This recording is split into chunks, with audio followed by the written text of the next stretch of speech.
मैं बालक कुमार जेना, भूगोल विभाग, बहरागोड़ा महाविद्यालय बहरागोड़ा। आज मैं सेमेस्टर 3 CC 6 को पढ़ाने जा रहा हूँ। तो मैं पिछले कक्षा में ड्रेनेज सिस्टम के बारे में बहुत सारी बातें आप सबों के बीच चर्चा किए थे। आज मैं ड्रेनेज पैटर्न यानी बहाव प्रतिरूप के बारे में बात करने वाला हूँ। तो सबसे पहले मैं ये कह रहा हूँ कि इस अववाह का जो संबंध है वो जलधारा की स्थानिक अवस्था से है। ठीक है, स्थानिक अवस्था से है, जो कि चट्टानों की भूगर्भिक संरचना, अनाच्छादनात्मक इतिहास एवं जलवायु दशाओं द्वारा निर्धारित होती है। ठीक है, इन्हें कई वर्गों में विभाजित किया गया है जो निम्न प्रकार के हैं। ठीक है, तो सबसे पहले वृक्षाकार प्रतिरूप।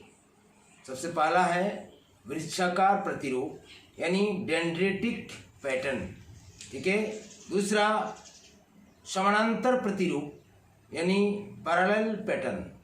तीसरा जालीनुमा प्रतिरूप यानी ट्रेलिस पैटर्न। चौथा आयताकार प्रतिरूप यानी रेक्टेंगल पैटर्न। पांचवा आर्य प्रतिरूप यानी रेडियल पैटर्न। छठा केंद्रानुमुख प्रतिरूप यानी सेंट्रीपेटल पैटर्न। सातवां जो है वलयाकार या वृत्ताकार प्रतिरूप एनुलर पैटर्न। आठवां कांटेकीय प्रतिरूप यानी बारबेट पैटर्न।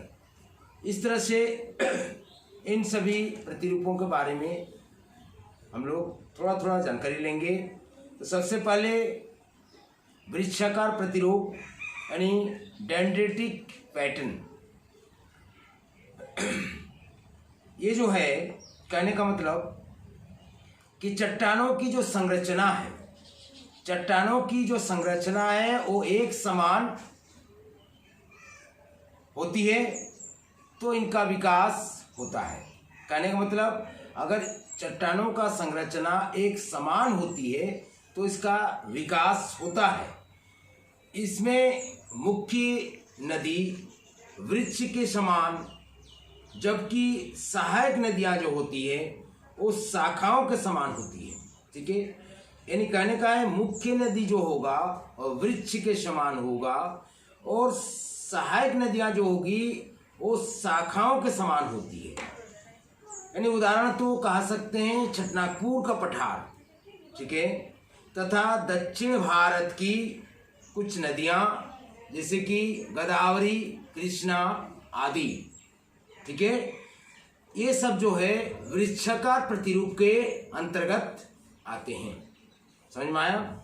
दूसरा समानांतर प्रतिरूप यानी पैरेलल पैटर्न जो है कहने का है इनका जो विकास होता है, ठीक है, इनका जो विकास होता है यानी समानांतर प्रतिरूप का जो विकास होता है तीव्र ढाल वाले क्षेत्र में ज़्यादातर देखने को मिलती है। ठीक है, जहाँ मुख्य सहायक नदी आपस में मिलने के पूर्व, ठीक है, मुख्य सहायक नदी क्या होता है आपस में मिलने के पूर्व दूर तक साथ साथ चलती है। ठीक है, दूर तक साथ साथ चलती है। जैसे कि उदाहरण स्वरूप में हम कह सकते हैं कि गंगा के ऊपरी मैदान की नदियाँ, ठीक है, गंगा के ऊपरी मैदान की नदियाँ। ठीक है, अब तीसरा मैं देखने वाला हूँ क्या है जालीनुमा प्रतिरूप।